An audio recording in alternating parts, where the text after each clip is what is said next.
Hi, I'm Jeff Gonzales, president of Trident Concepts. I'm here for Back to Basics with CCW Safe. And today we're going to talk about practicing situational awareness. So situational awareness is the act of staying aware of your surroundings. So the very first thing that we need to do is to stay alert. Stay alert to our surroundings. Now that's a lot easier said than done. So what are some of the things that you can do to try to stay alert? Well, the first thing is avoid distractions.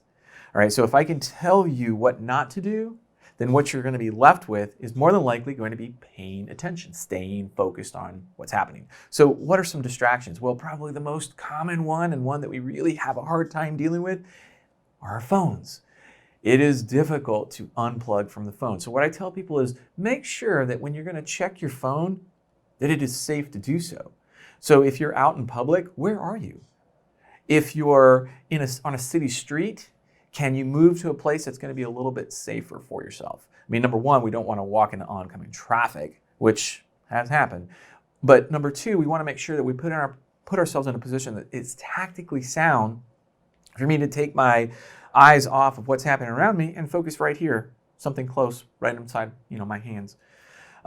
Once we can avoid distractions such as our phones or potentially, other distractions that could cause me to look one way where I should be focused in another way. So once we get past the distractions, the next thing that we want to talk about is, what am I really looking for? Like, that's the question I get asked all the time. Like, what should I be paying attention to? Well, that's a harder question to answer. So one of the other things that I will suggest is you're looking for what doesn't belong. What doesn't belong, right? And that can sometimes take a little bit more effort to try to process, like, where am I again? Am I in a environment where, cold weather gear is the norm because it's cold outside? Great. But what if I run into somebody who is not wearing cold weather gear? What if they're out and it's cold and they don't have a jacket on? Is that something that I need to pay attention to? Should I be kind of wondering, why is that person not wearing a jacket? And I can conversely flip that. What if I'm in a hot environment and it is hot, and then there's this one individual that's wearing something that is probably not appropriate for those types of conditions? Does that mean that I need to be paying attention to that person? Well, it means that you probably want to stop and go, why? Why are they wearing that jacket? Well, maybe they are coming out of some sort of, event that caused them to dress up for. I don't know, it could be. But the thing that I'm trying to get across to you is that you need to think, why? Why doesn't that person belong? That person stuck out in a crowd. Why did they stick out in a crowd?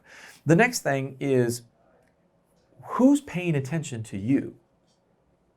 If you're paying attention and you're out there and you've got you're looking around, you're monitoring what's happening, and all of a sudden you pick up on somebody that's actually paying attention to you, why? Are you about ready to walk out into the middle of oncoming traffic? Maybe they're like, oh gosh, is that person even paying attention? Maybe that's the case. Or maybe they're watching you because there are some ulterior motives as to why they're watching you. That kind of brings us down to know yourself, right? Know where your strengths are and where your weaknesses are. Know that it is really hard for you to not check your cell phone while you're out in public. So then what do you got to do? Well, you got to put yourself in a tactically sound position, right? Maybe I'll stop walking, put my back up against a wall somewhere, and go ahead and take care of whatever I need to take care of. Because what I've done there is, number one, I'm being courteous to everybody around me. I'm not bumping into people and not walking into things. I'm stepping out of the flow of traffic. I'm putting my back up against the wall because that means that any kind of threat is going to have to be approaching me from my front versus the blind side behind me, right? So those are the little things that we talk about knowing yourself. If you know that you really can't stop checking your cell phone, then at least do it in a way that is tactically sound. And that brings us up to having a plan, right? Have a plan. What's my plan going to be? Well, let's talk about what should I do in the case of this. And this is like I don't want to call it a game, but this is a strategy for helping develop, an awareness of what to really look for, right? So if I think to myself, all right, I'm out in the street, I'm walking, and I'm going to be approached by a panhandler who's going to ask me for money. Well, what's my plan for how to deal with this? Do I have loose change on myself to even deal with that? In which case, it's going to probably be an easy answer. Do I want to engage with this person? Do I want to go ahead and, kind of cut ties and move along? What's going to be my plan for how I negotiate those types of situations? And if you can come up with a plan, one of the things that I tell people is like a plan is better than no plan. Even if it's a bad plan is still probably better than having no plan whatsoever. So keep in mind that it's important that we do something there. And if you think about it early on, that's going to benefit you so that you're not having to think about what am I going to do at that moment.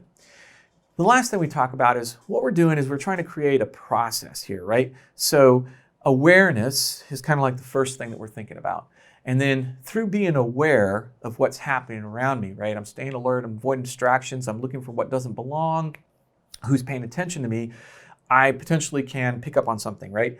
That allows me to apply some avoidance tactics, right? So if I see something and I want to try to avoid it, well, I can do something. Maybe I move to the other side of the street. Maybe I turn into a building. Maybe I do something that's different from what I was doing, right? That allows me to avoid. I then may have to do the next step, which is to adapt. I may need to adapt to that situation, right? Let's just say I got caught off guard, right? I wasn't paying attention, or maybe I was paying attention over here and I should have been paying attention over there. And now I need to adapt to that situation, right? I need to quickly think on my feet and try to do something that allows me to, disengage or to just at least de-escalate that situation. And the worst case scenario is that I need to focus on some sort of counterattack. So if everything that I've done did not prevent a violent criminal attack, I need to think about how I'm going to counterattack. And counterattack is one of these things that I tell people, it's not like you're actually going to draw your firearm and engage with deadly force. A counterattack could be something as simple as turning your feet 90 degrees and running. So it's not always a firearm solution. This is part of the reason why having a plan is so important.